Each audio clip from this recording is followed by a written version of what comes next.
हम page number 95 पे आ गए हैं. We are looking at the moments after the first revolution.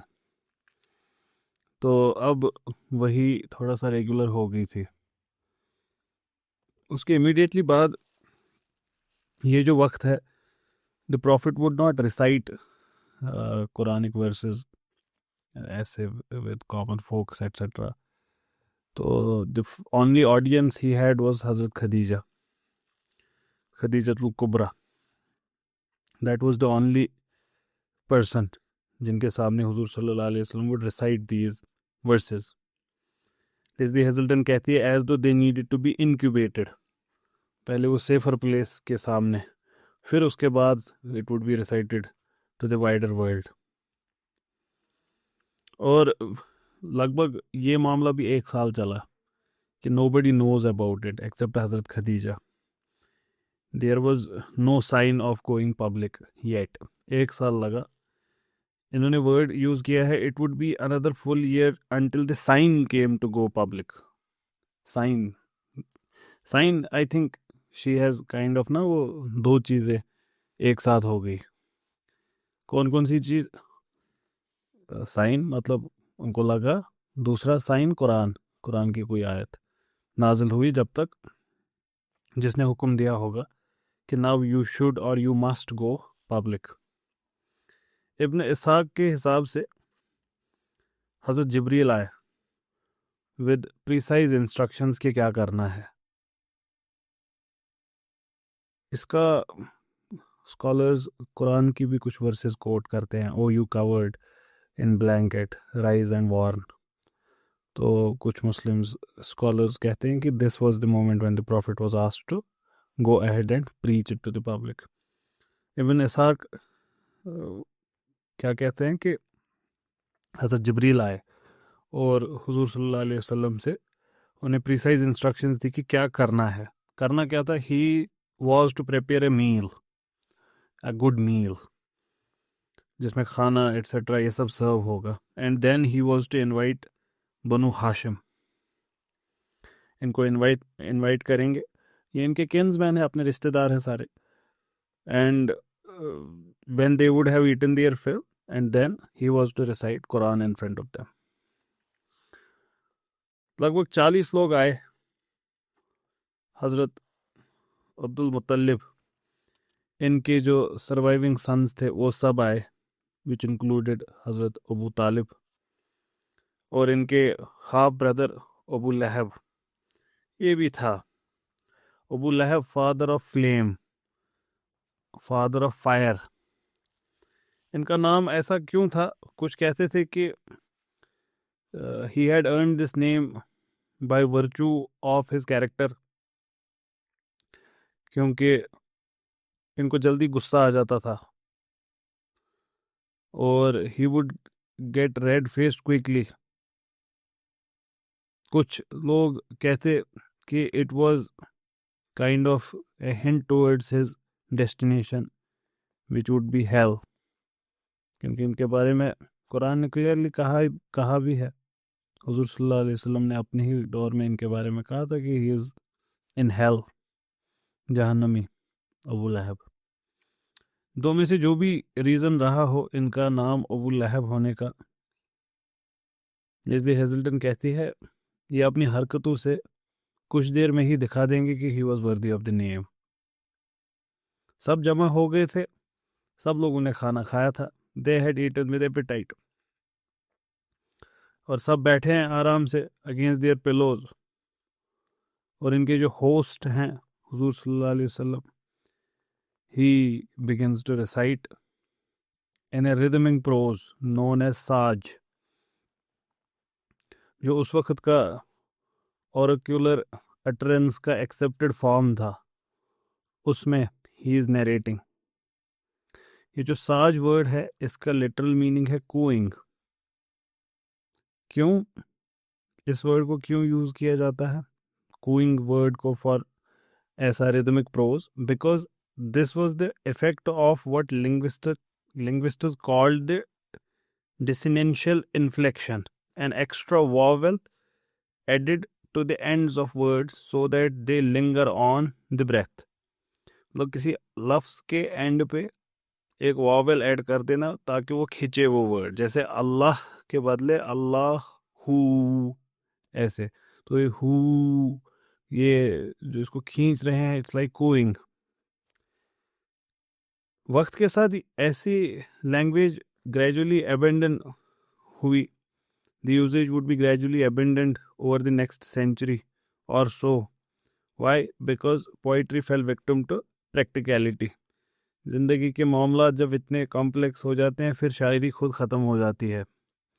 और Arabic replaced Aramaic in the Middle East, लेकिन 7th सेंचुरी मक्का में it was still highly regarded, ऐसे rhythmic prose, and all the more जब ये इस majesty के साथ बोली जाए। किस मेजेस्टी के साथ?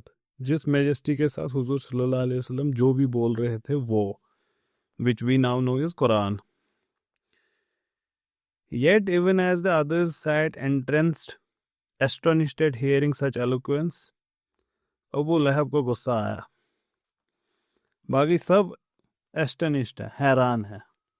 They have been kind of bamboozled. They have been mesmerized. They are awestruck by what has been read in front of them. Abu लहब ये खड़े हो जाता है, and he interrupts. और ये देखा कि सबका हाल क्या है, and he is like, सब पे जादू किया है जैसे इसने, he has bewitched you all. और ये कैसे कहते हैं, he runs away from there. काफ़ी सारे लोग ऐसे होते हैं हमारे बीच जिनका अबू जहल का ये वाला कैरेक्टर उन्होंने अपने अंदर लिया होता है। They are somehow not able to tolerate or appreciate the goodness in others. अल्लाह ताला ने इनका मामला इनके लिए इतना टफ कर दिया होता है कि greatness, skill, craft, amazingness, whatever words you want to use, उसको ये पहचान पाते हैं मोर देन एनीवन एल्स, शायद सबसे पहले। बट इनके अंदर का जो एक इब्लीस होता है, इनका जो दिल होता है, वो it is not willing to concede. ये ताली नहीं बजा सकते, ये वाह नहीं बोल सकते, ये किसी और की कामयाबी पे खुश नहीं हो सकते। ऐसे लोग होते हैं who just cannot see someone else rise. They feel a personal sense of loss at someone's gain. There are such people who live in hell in this life itself. And it is such a sorry state to be in. क्योंकि ऐसे शख्स का मतलब ये हमेशा तड़पते ही रहते हैं। And then it also leads to criminality, criminal activities, क्योंकि इंसान हमेशा ऐसे नेगेटिव ख्यालात में बंधा रहता है, तो दूसरों का कुछ भी अच्छा हो किसी के साथ इनको तकलीफ़ होती है। तो अल्लाह रहम करे ऐसे होने से। मैं जानता हूँ एक इंसान को, एक शख्स को, जिसने मेरे साथ बात की और कहा मुझसे एक बार कि वो इससे जूझ रहे हैं, उनको बुरा लगता है जब किसी के साथ कुछ अच्छा होता है। तो मैं ज़्यादा हैरान भी नहीं हुआ कि ऐसा भी होता है क्या। ऐसे कुछ हद तक इल्म था कि ऐसा होता है कि किसी और के कुछ अच्छा हासिल करने से आपको बुरा लगे। रश्क की गुंजाइश है दीन में, रश्क एक अच्छा इमोशन है, उसकी गुंजाइश है, लेकिन ये हसद होता है, ये बड़ा बुरा होता है। मुझे नहीं पता इससे कैसे बचा जाए, और अगर ऐसा किसी के साथ हो रहा है तो क्या किया जाए। अलबत्ता एक्नॉलेज करना प्रॉब्लम को, I think, is the first step in the process कि मेरे साथ ऐसा होता है। तो अगर कोई इसको एक्नॉलेज कर पाए तो शायद वो इसका सोल्यूशन भी ढूंढ पाए। ज़्यादातर दिक्कत ये होती है, हम हमारे मामलात को एक्नॉलेज ही नहीं कर पाते। हम हमारे मामलात को कभी एक्नॉलेज ही नहीं कर पाते कि मुझसे ये चीज़ नहीं हो पा रही है, मेरी मदद कर लो कोई। ये जो मामला होता है ये एरोगेंस का मामला भी होता है साथ साथ। हम में से कोई फरिश्ता नहीं है, तो हम हमारे फ़िरौन के साथ हमेशा जूझते रहते हैं, और हमें हमारे फ़िरौन के साथ डील करने के लिए बड़े आराम से अल्लाह ताला से इल्तिजा करनी चाहिए, दुआ करनी चाहिए कि मुझे एक हारून दे दो। हज़रत मूसा ने कहा था ना, तो आपको क्यों तकलीफ़ हो रही है? तो इसमें कोई झिझक नहीं होनी चाहिए। Sometimes the ghosts we fight are become bigger because we in our arrogance want to face them alone। इसकी कोई गुंजाइश नहीं है, ज़रूरत नहीं है। हाँ, जहाँ पे आप किसी चीज़ को खुद कर लेते हैं मामले के साथ डील, उसमें भी कोई हर्ज नहीं, अच्छी बात है, क्यों इन्वॉल्व करना 10 लोगों को। But if you are failing in fighting something then seek advice, और उसमें कोई दिक्कत नहीं है सीकिंग एडवाइस। ये आपको हम्बल बनाएगा, और इसको तस्लीम करना कि आप किसी चीज़ में फ़ेल हो रहे हैं, ये उसका पहला स्टेप है उस प्रॉब्लम को सॉल्व करने में। एक और चीज़ है जो ऐसे मामलात है, हसद के मामलात हैं। इन ऐसे मामलात, इनको once again I do not know actual तरीके क्या हैं इनको हल करने के। मुझे अल्लाह ताला ने पर्सनली इन चीज़ों से बचाया है, तो इस वजह से ये मेरा प्रॉब्लम नहीं रहा है। I have had my share of problems definitely, and God has been very kind that I have been able to deal with many of them. Still some things I kind of keep on fighting against. मेरा फ़िरौन अभी बहरे अहमर में डूबा नहीं, क्योंकि मैं भी उसके 2 हिस्से नहीं कर पाया अभी। जब मैं कर पाऊँगा तो शायद वो भी डूब जाएगा। लेकिन अगर आप जूझ रहे हैं तो इसमें वन ऑफ द वेज़, ये जो हसद वाली प्रॉब्लम है, इसके साथ डील करने का है दुआ। दुआ not for yourself, for the one who you have हसद for. Wish him well. When you force yourself into doing this, तो धीरे धीरे धीरे धीरे मामला ठंडा हो जाता है। कोई कामयाब है, जैसे आपके सामने अरविंद को कोई कामयाबी मिली और आप इससे जल रहे हैं अंदर से, तो दुआओं में अरविंद को याद रख करें, और अरविंद के लिए खूबसूरत चीज़ें मांगे दुआओं में कि अल्लाह ताला उनको इस चीज़ से नवाजे, उस चीज़ से नवाजे। Then your heart would be at peace, otherwise it would be burning, it would always be burning, and hearts like these which are burning have no space for God, unfortunately। जो जो जिनका दिल, जिस दिल में तकलीफ़ है, उस दिल में रब के लिए कोई जगह नहीं है। उस दिल में करुणा, मोहब्बत, कंपैशन के लिए कोई जगह नहीं है, एम्पैथी के लिए जगह नहीं है। ये दिल बड़ा रॉटन होता है, फिर ये पत्थर होता है, इसको कोई फ़र्क नहीं पड़ता, कुछ भी नहीं होगा। It's donkey laden with books, इसके सामने कुरान भी रिसाइट करो, इसको कोई फ़र्क ही नहीं पड़ेगा इसके दिल को। अपने दिलों का हाल ऐसा ना होने दे। अबू जहल जैसा नहीं बनाया अपने दिल को।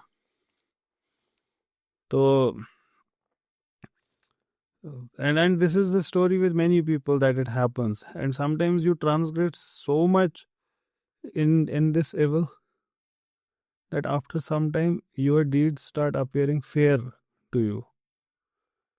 बेहतर है कि जिस वक्त नज़र आपकी खुद उस ओर चली जाए, या कोई और आपको टोके, तो ये अल्लाह ताला की बड़ी रहमत है आप पे कि कोई है जिसने टोका, कोई है जिसने रोका, कोई है जिसने आपका ध्यान उस ओर लिया कि आप अभी उस मामले को दुरुस्त कर सके।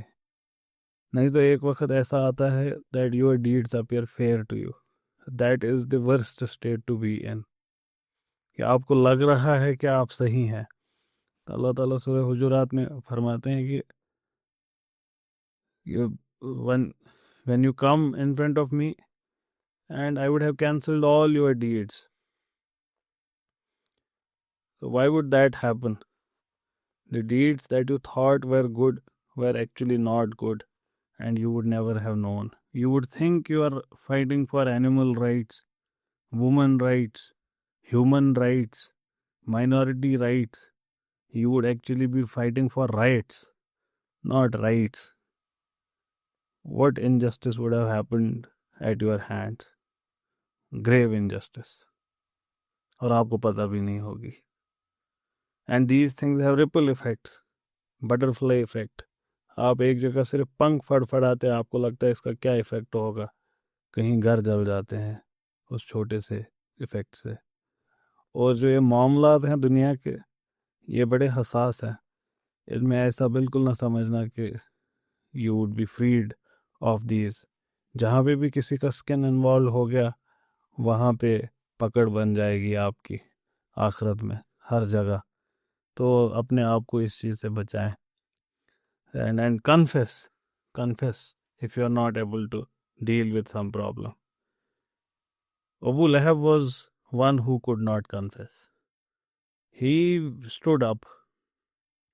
He could not see this. When the recital was done of Quran, he just could not accept the excellence of it, though he was one of the first to recognize it. He has bewitched you all, he said, and he ran away.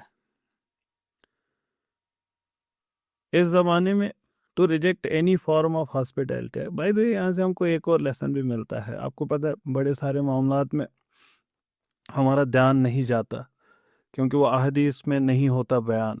और एक नया रुझान बना है मुसलमानों में कि हदीस में कहाँ है, कुरान में कहाँ है, ये कहाँ है, वो कहाँ है. रिवायत चीज़ों को ज़िंदा रखती है इवन इफ वो कहीं रिटन में नहीं हो. इसके सबसे अच्छी मिसालें हमारे कल्चरल नॉर्म्स हैं. ये कल्चरल नॉर्म्स वैक्यूम में नहीं है.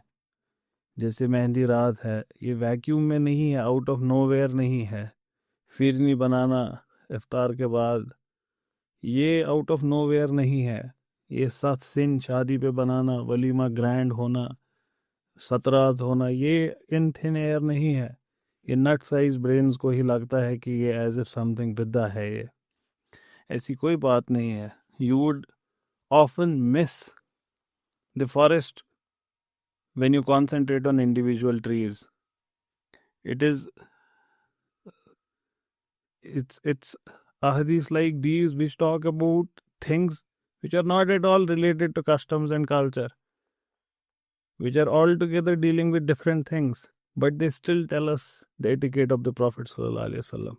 Remember, जब हज़रत खदीजा से हुजूर सल्लल्लाहु अलैहि वसल्लम ने कहा कि मुझे लगता है मुझसे ही गलती हुई है कोई, जब वही रुक गई, व्हाट डिड हज़रत खदीजा से?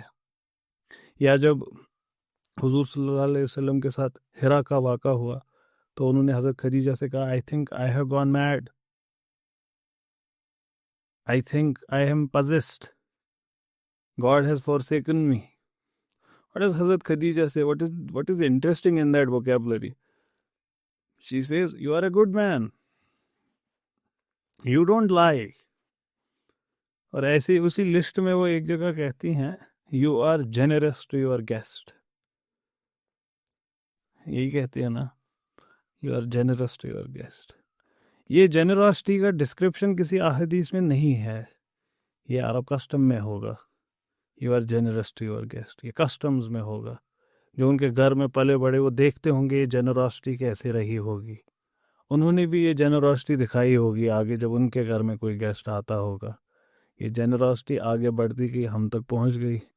आज भी हमारे घरों में जब कोई गेस्ट आता है तो हम क्या करते हैं? हम the best of the best सालन पकाते हैं, उनको सर्व करते हैं.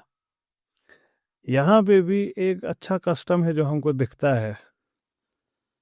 हमसे मुझे याद है, अक्सर मुझसे पूछा जाता है, और ये तो common pin talk in Kashmir जिसको कहते हैं, उस पर डिस्कशन होता है. यमन पीरन क्या यमन सिर्फ खानस क्युत कथ कह कुता को कथ कह गई जतु चे, इनको सिर्फ हलवा खाना है. मुझे इसने पर्सनली कभी बॉदर नहीं किया है इस बात ने, तो कि मैं एक स्केप्टिक रहा हूँ एक वक्त पे, लेकिन ये चीज़ मुझे बॉदर नहीं की है कभी, कि मतलब किसी को किसी के खाने से भी अब दिक्कत है. ये तो अबू लहब का भी हाईएस्ट लेवल हो गया. अबू लहब खाने के बाद परेशान हुआ, ये तो उससे पहले ही परेशान हो रहे हैं, तो किसी के खाने पे ही परेशान हो रहे हैं. और किसी को खाना खिलाना कब से बुरा हो गया? लेकिन उसके बाद मैंने सोचा कि फाइनली हमारी जो जद्दोजहद है, हम जो भी मामला कर रहे होते हैं हम रिस्क के लिए ही कर रहे होते हैं। और समहाउ ये जो ये बुजुर्ग ये खत्म शरीफ करते हैं एंड ऑल, टर्न्स आउट इनकी दुआ तो इमीडिएटली कबूल होती है, देन एंड देयर रिस्क आ जाता है and the best of it आपको और मुझे सर्व करेगा कोई, शायद 4 डिशेस 5 डिशेस रखे तो बड़े डिसेंटली उसको सर्व करे। लेकिन इसको सिर्फ डिसेंटली सर्व नहीं किया जाता, इसको बड़े खूबसूरती से बनाया जाता है और पाकीज़गी से बनाया जाता है। आप देखिए इनके रिज्क का एहतमाम जब रब करते हैं उसमें कितना ध्यान होता है। आपके और मेरे लिए खाना बनाया बनाया, लेकिन यहाँ पे ऐसा नहीं होता है। यहाँ पे हर एक चीज़ का एहतमाम होता है। तो ये जो एक एटिकेट है ना, Islamic etiquette, you might not find all of it in its details written somewhere in ahadith or Quran, but that is true with all normative commands. जो भी commands होंगी उसमें ऐसा ही होगा, the details would always be missing। जैसे शफकत से पेश आना बच्चों के साथ, अब ये शफकत कैसे होगी, कैसे दिखाई जाएगी, ये नहीं होगा बयान इतनी डिटेल्स में। इसका जो अम्ब्रेला है वो खुला है आपके सामने, जैसे आपने करना है करो। But the profits life is a window जिसमें हम देखेंगे ये तरीके कैसे हैं। जब हुजूर सल्लल्लाहु अलैहि वसल्लम ने पहली दावत दी, इसका नाम ही दावत है, ये दावत है। दावत में खाना नहीं होगा तो क्या होगा? इन द वेरी फर्स्ट दावत there is food that is served. तो ये कोई मजहबी ये नहीं है तरीका कि ये मजहब का हुक्म है कि if you want to talk to people serve them food, ये ऐसा नहीं है। But these are etiquette that make life possible and easy.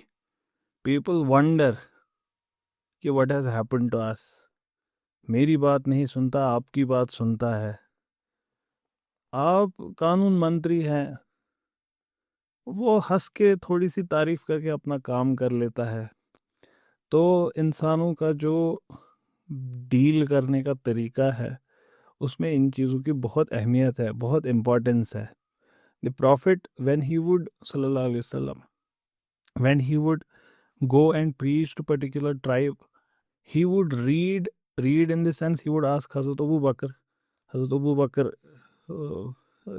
had knowledge of genealogies, so he would ask Hazrat Abu Bakr to tell him about the greatness of that tribe, what made them unique, what is their greatest trait, who were their aslaf, who were their ancestors who were amazing and great and wonderful deeds they have done. And then when the prophet would address them, he would start with telling them how great a nation they were, and then tell them that I am going to add much more beauty to already beautiful people.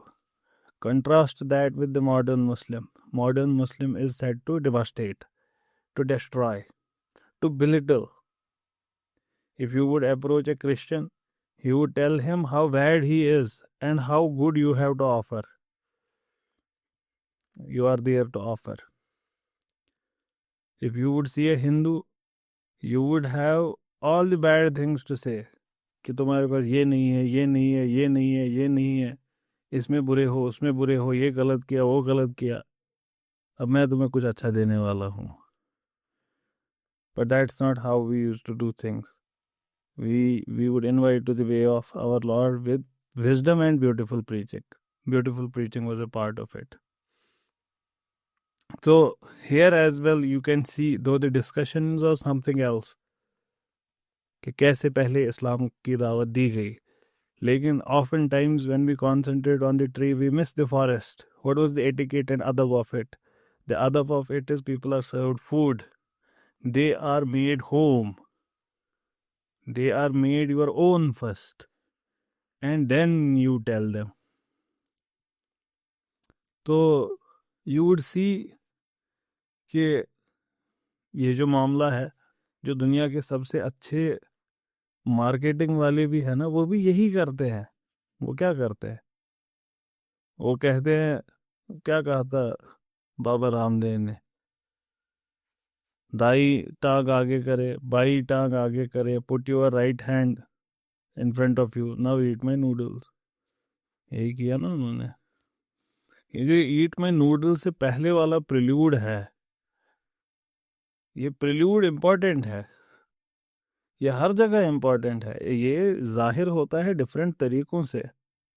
जब आप कोई deal sign करने वाले होते हैं international level पे, national level पे, आप क्या करते हैं? पहले इमरान खान जेल गए, उसमें one of the cases that was there was the gifts he received. उनका क्या हुआ? और जो भी मामला था, ये गिफ्ट्स क्यों देने हैं?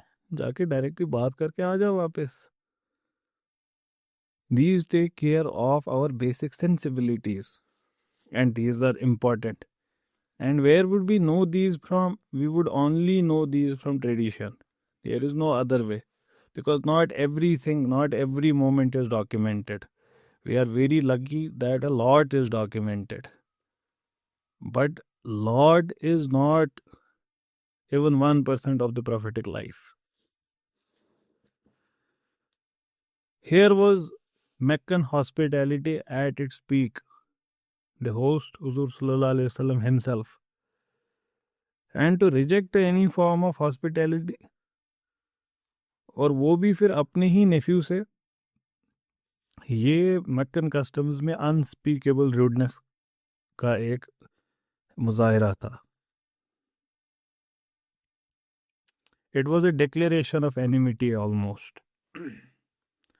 ये गैदरिंग जिसमें ये इवेंट हुआ, अबू जहल का वहाँ से, अबू लहब का वहाँ से निकलना, the gathering broke up in a confused babble of shame and they dispersed.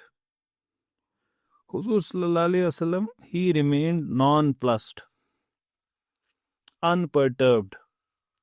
उनको ज़्यादा इससे फ़र्क नहीं पड़ा ये जो हुआ। He simply invited them again the next day. और फिर से उन्होंने कुरानिक वर्सेस रिसाइट की, लेकिन इस बारी कोई अबू लहब नहीं था इंटरप्ट करने के लिए, क्योंकि as compared to others he was intelligent.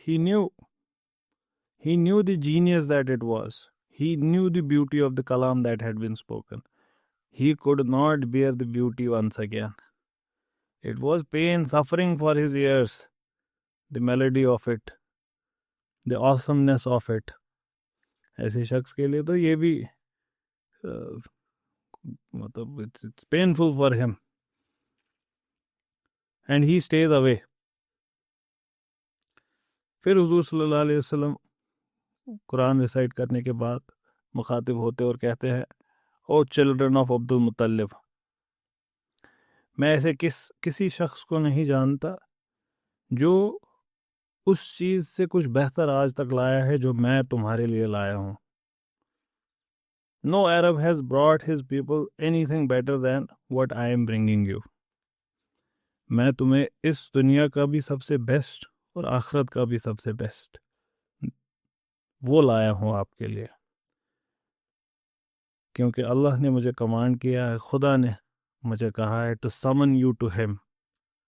आप में से कौन मेरी मदद करेगा इस काम में? महफिल खामोश।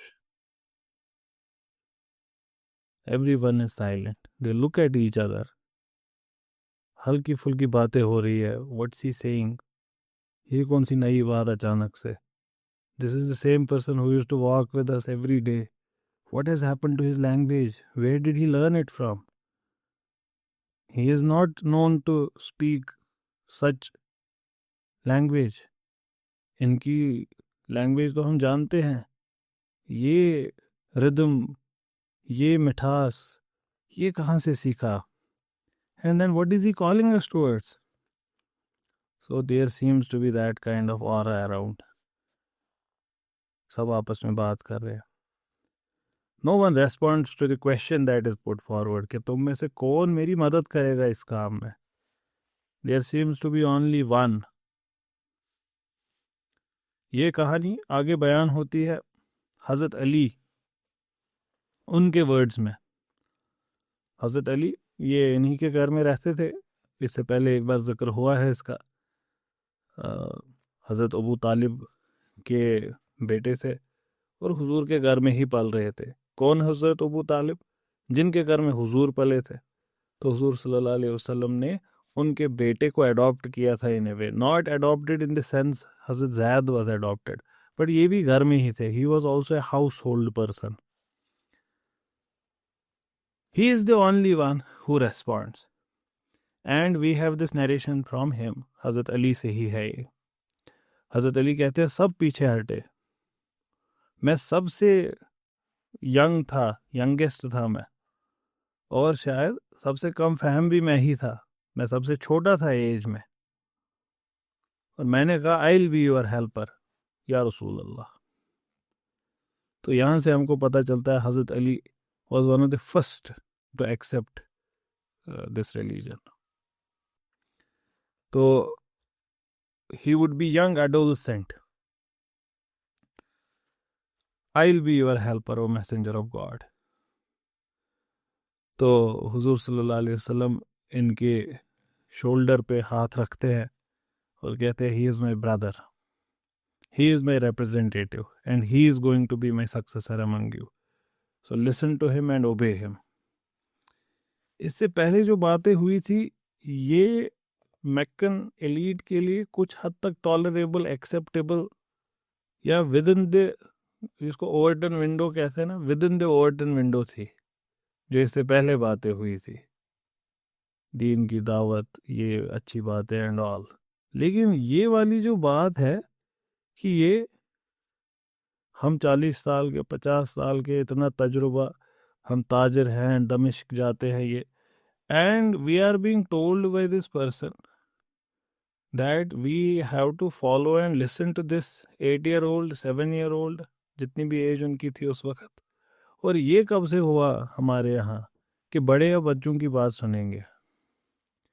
The elders are going to listen to the young now. They rose up laughing कि ये क्या बात कही गई है। हज़रत अली इसको बयान करते हैं आगे,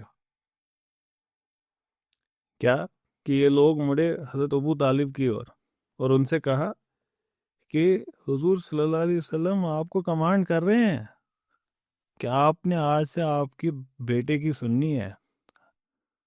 हज़रत अली आपको बताएंगे कि आपने क्या करना है, कब उठना है, कब बैठना है। You have to obey him. तो इट्स लाइक वो ना, किसी का मजाक उड़ाना किसी बात का, तो रिडिक्यूल समथिंग। और ये बात भी ऐसी थी इनके लिए कि कोई इसको सीरियसली ले भी नहीं सकता था जो बात कही गई थी। ये उनके लिए, उनके रिवाजों में, उनके रिचुअल्स में, उनके कस्टम्स में एक एब्सर्ड बात थी that the elder would listen to a young adolescent. और वो भी उनके वालिद साहब के सामने ये बात कही गई है।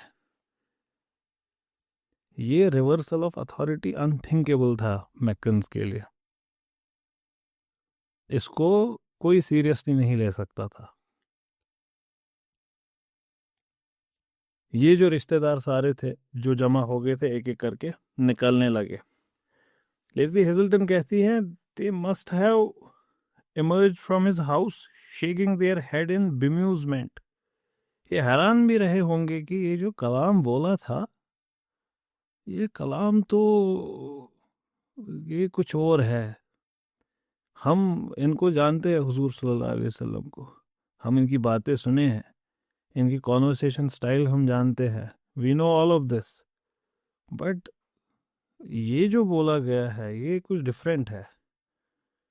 लेकिन at the same time they must have been confused as well कि what has he asked us, why did it have to and the way it did, why would he even tell us to follow this person, wondering if his success as a trader has got into his head, कि ये जो कामयाबी इनको हासिल हुई है पिछले कुछ सालों में, maybe it is that talking. इन्होंने बड़ी कर्टसी दिखाई थी by listening to him, and they were even moved by the verses he had recited. But ये क्या बात है? इनको अबू लहब की जो कल वाली हरकत थी वो कितनी भी बुरी लगी हो, नाजायज़ लगी हो, सही ना लगी हो, लेकिन अब जो इवेंट हुई है, इसको देखकर इन्होंने यही सोचा होगा कि वो तो शायद सही था, यहाँ पे तो डिल्यूजन है।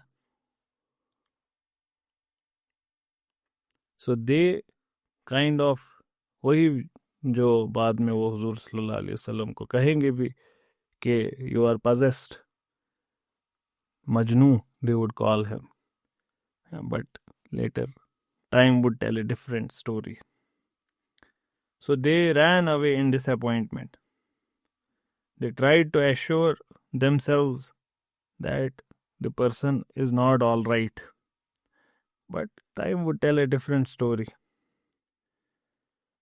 किसी ने ऐसा नहीं सोचा होगा कि कोई हज़रत अबू तालिब को उनके सामने ये कहेगा, एक एब्सोल्यूट डिसरेस्पेक्ट की बात, कि अपने इस यंग लड़के की को फॉलो करो, इसकी बात सुनो।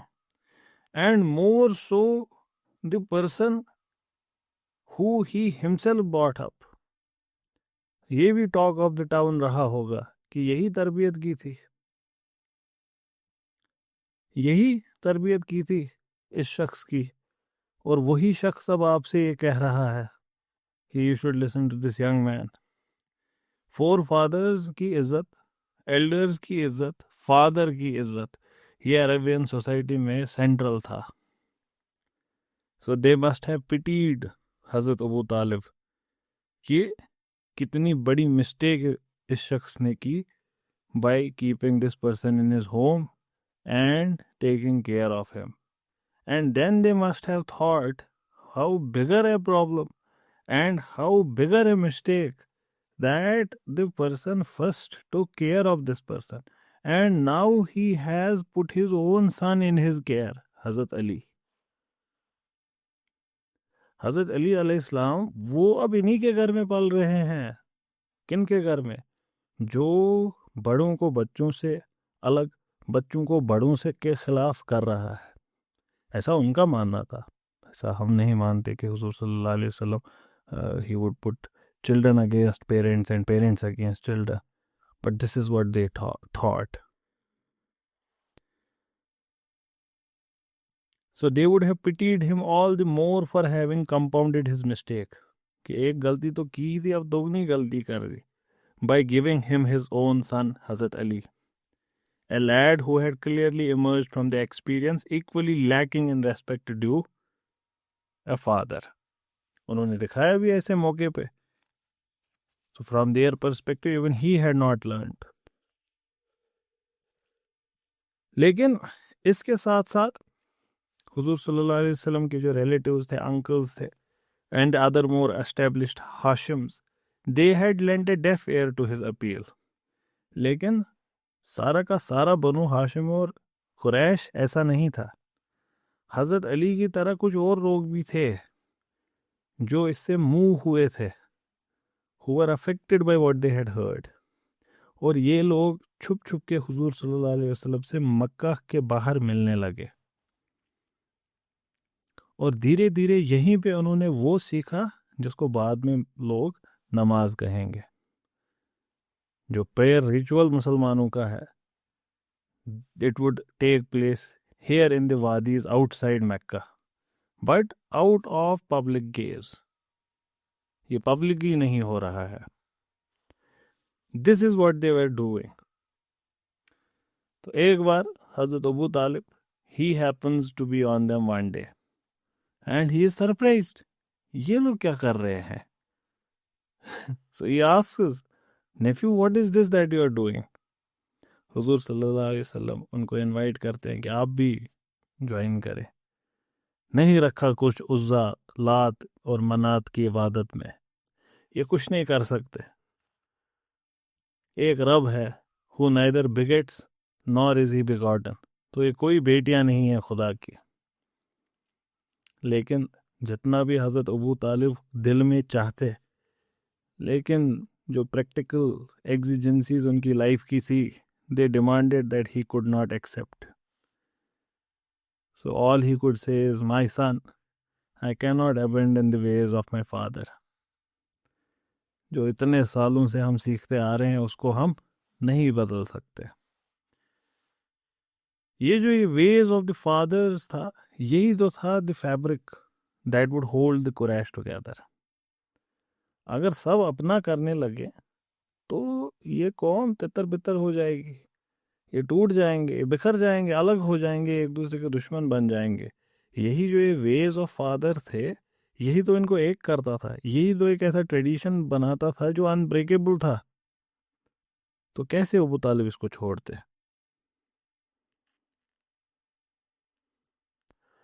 This was a matter of loyalty, and more than loyalty it was what would give them identity. ये इंपॉर्टेंट है समझना। ये जो मामला आइडेंटिटी का है, ये जो आइडेंटिटी, जब आपसे कोई बयान करेगा कि, या आपसे कोई पूछेगा, इफ समवन आस्क्स यू कि introduce yourself, identify yourself, tell me your identity, it would say, he would say कि अपना तारुफ, योर तारुफ। कहते ना वो दाऊद इब्राहिम उर्फ डॉन, उर्फ, तो आपसे कहेंगे तारुफ। तो वहां से आया है उर्फ वर्ड, कस्टम, उर्फ के लिए यूज किया जाता है। सो उर्फ in Arabic would be custom in English. So custom से आया है तारुफ, identity. So what gives you identity is the customs you follow. You are a Kashmiri, how are you a Kashmiri? When you follow Kashmiri customs, otherwise you are not.